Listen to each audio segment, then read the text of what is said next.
আমি আমার এই প্রায় ৫৫ বছরে যতটুকু শিখেছি তার খোলাসা কথা হলো, আল্লাহর কাছে যত অন্যায় করেন, মদ খেয়েছেন, শুয়োরের গোশত খেয়েছেন, অন্যায় করেছেন, যাই করেছেন, মাপের আশা আছে।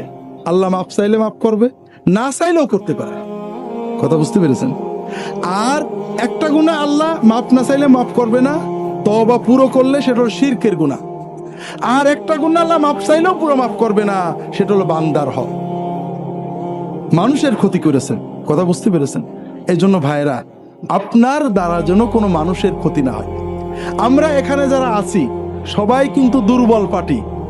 মানুষ খুন করা, মেরে ফেলা, জমি কেড়ে নেওয়ার ক্ষমতা আমাদের নেই, ঠিক না? কিন্তু আমরা কিছু অন্যায় করি খুব ভয়ঙ্কর।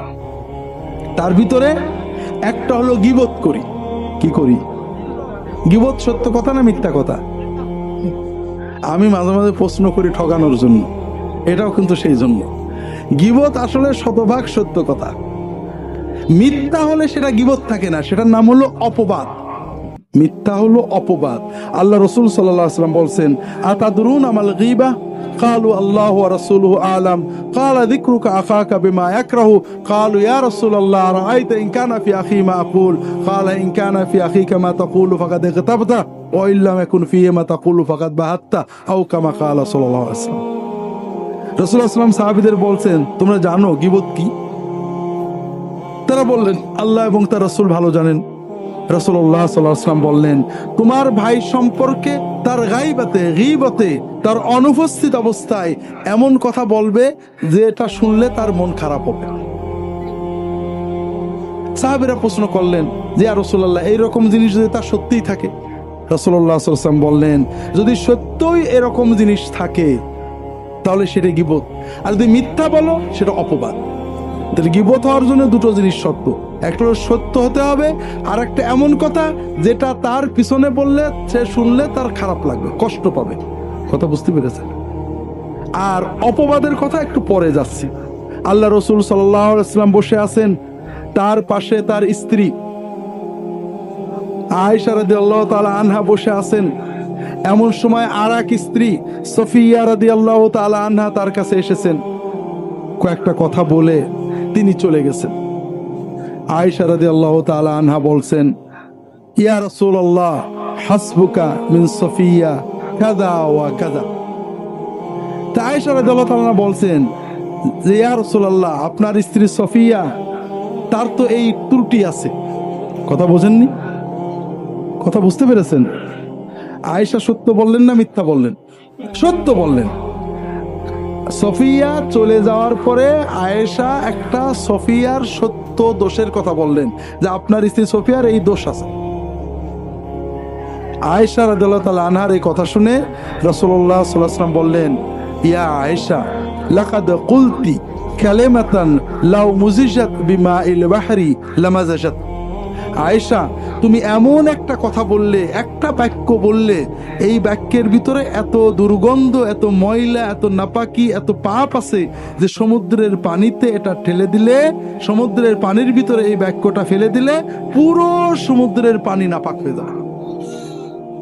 তো ভাইরা, এইরকম কথা আমরা কি বলি না? বলি না? বছরে দু একটা।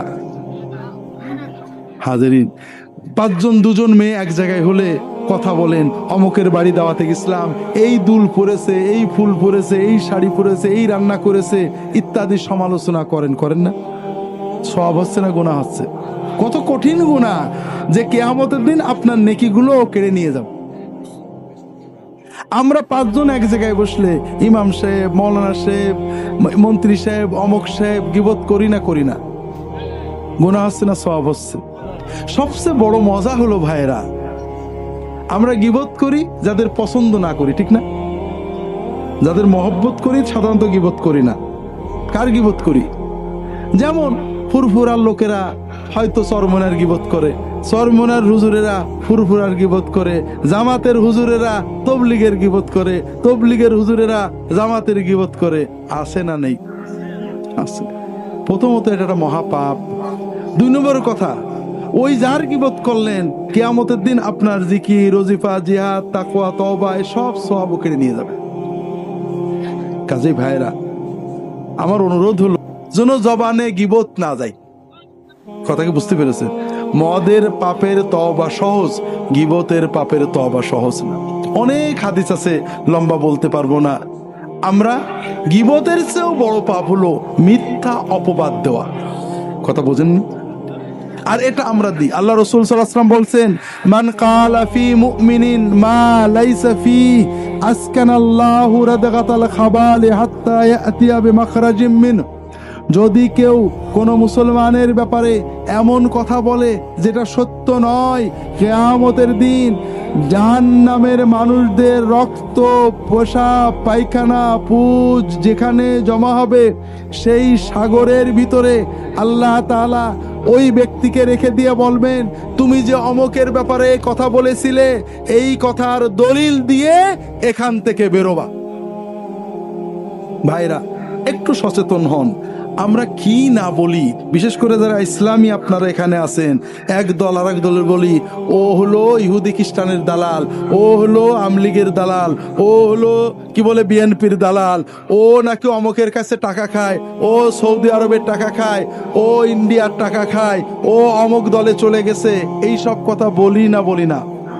কিয়ামতের দিন আল্লাহ তাআলা আমাদেরকে বলবেন দলিল দিতে পারবেন তো? দুনিয়ায় দেখেন, কেউ যদি বলে অমক লোক আমেরিকার দালাল, অমক লোক ইন্ডিয়া থেকে টাকা খায়, আপনি তাকে বলবেন তুমি কসম করে বলো তো আমি যেটা বলেছি সত্য। যদি অমক লোক ইন্ডিয়ার টাকা না খায় তাহলে আমার বউ 3 তালাক। এটা কেউ বলতে পারবে? তার মানে ও কিন্তু আন্দাজে বলেছে, আর এই আন্দাজ কথাটাই হারাম। দলিল ছাড়া একজন মুসলমানের ব্যাপারে যে কথাটা আপনি বলবেন, কিয়ামতে আল্লাহ তাআলা আপনার কাছ থেকে এটা আদায় করে নেবেন। কাজেই ভাইরা, এই কথাগুলো, এই ধরনের কর্ম থেকে নিজেদের জবানগুলোকে হেফাজত করুন। আমিন।